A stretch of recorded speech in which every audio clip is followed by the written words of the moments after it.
جی السلام علیکم۔ ویسے تو یہاں ہم آتے ہیں اسٹوڈنٹ کی حیثیت سے علی بخاری صاحب کے اس محفل میں، لیکن چونکہ آج میں استاد بھی ہوں تو ایک طالب علمانہ جو چیزیں ہیں اس میں میرے پاس لمبی لسٹ ہے جن موویز نے اثر کیا اچھا اور جن موویز نے برا اثر بھی کیا اس معاشرے پہ، لیکن ایک مووی ہے جو آپ نے یقیناً دیکھی ہوگی، انڈیا کی،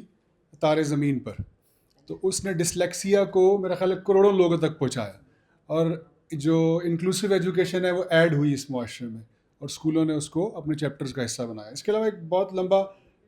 میں نے بتایا کہ عنوانات ہیں، لیکن میں ایک دو کا ذکر ضروری سمجھتا ہوں، اور اس کا پھر بتاتا ہوں آپ کو کہ ایک کوکو مووی ہے 2017 میں آئی،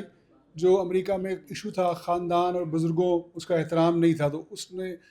بچوں کو اپنے جذبات سمجھنے بلکہ دبانے کے بجائے سمجھنے میں مدد کی، اور اس میں اس طرح کی اور بہت ساری چیزیں ہیں۔ لیکن ایک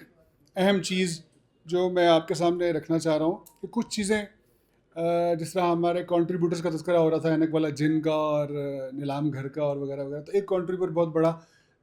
انکل سرگم بھی تھے کہ ہم نے بچپن میں بہت ساری ان سے چیزیں سیکھی،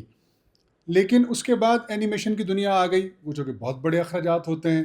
تو میرے سامنے یہ میں نے ابھی بیٹھے بیٹھے نا چھوٹا بھیم ایک کامک سیریز ہے، تو اس میں لکھا ہوا آیا کہ the publications division under the ministry of information and broadcasting India launched a special comic series featuring the iconic character Chhota Bheem to promote culturally rooted Indian stories for children۔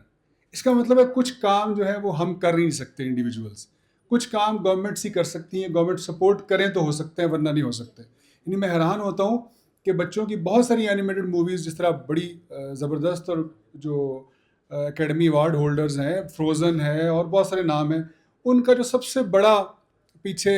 جو visual effects کا ماہر ہے وہ میر ظفر علی ہے، کراچی سے student ہے ہمارا، fast سے پڑھا ہوا ہے۔ تو یہ ہمارے لوگ ہی ہیں چونکہ ان کو وہاں سپورٹ ملتی ہے، ان کو فنڈز ملتے ہیں، تو وہ یہ بہت بڑے بڑے کام کر دیتے ہیں۔ تو میری گزارش یہ ہے، چونکہ تھنک ٹینک ہے، کہ یہ وہ ایسا کام ہے جو گورنمنٹ خود کر سکتی ہے، یہ گورنمنٹ سپورٹڈ ہو سکتے ہیں۔ پرائیویٹ سیکٹر میں شاید اس طرح، جو کہ پرائیویٹ سیکٹر کو اپنے آپ کو سسٹینیبل کرنا ہوتا ہے، اس کو کمرشل، جس طرح کاشف بھائی کہہ رہے تھے، کمرشل فیکٹر ضرور سامنے رکھنا ہوتا ہے۔ تو یہ گورنمنٹ کو بہت زیادہ ضرورت ہے۔ آپ اس کی مثال لے لیں، آخری بات، یہ جو ڈورےمون ہے، 22ویں سینچری کا ایک کارٹون ہے جو آتا ہے اور ایک لیزی اور ایک سست سے بچے کو سپورٹ دیتا ہے۔ اصل میں ٹیکنالوجی کو اس میں ہائی لائٹ کرنا مقصود ہوتا ہے۔ تو ہر ایک اگر ملک اپنے اپنے مستقبل کو دیکھتے ہوئے یہ چیزیں کر رہی ہے تو ہم کیوں نہیں کر سکتے؟ بہت شکریہ۔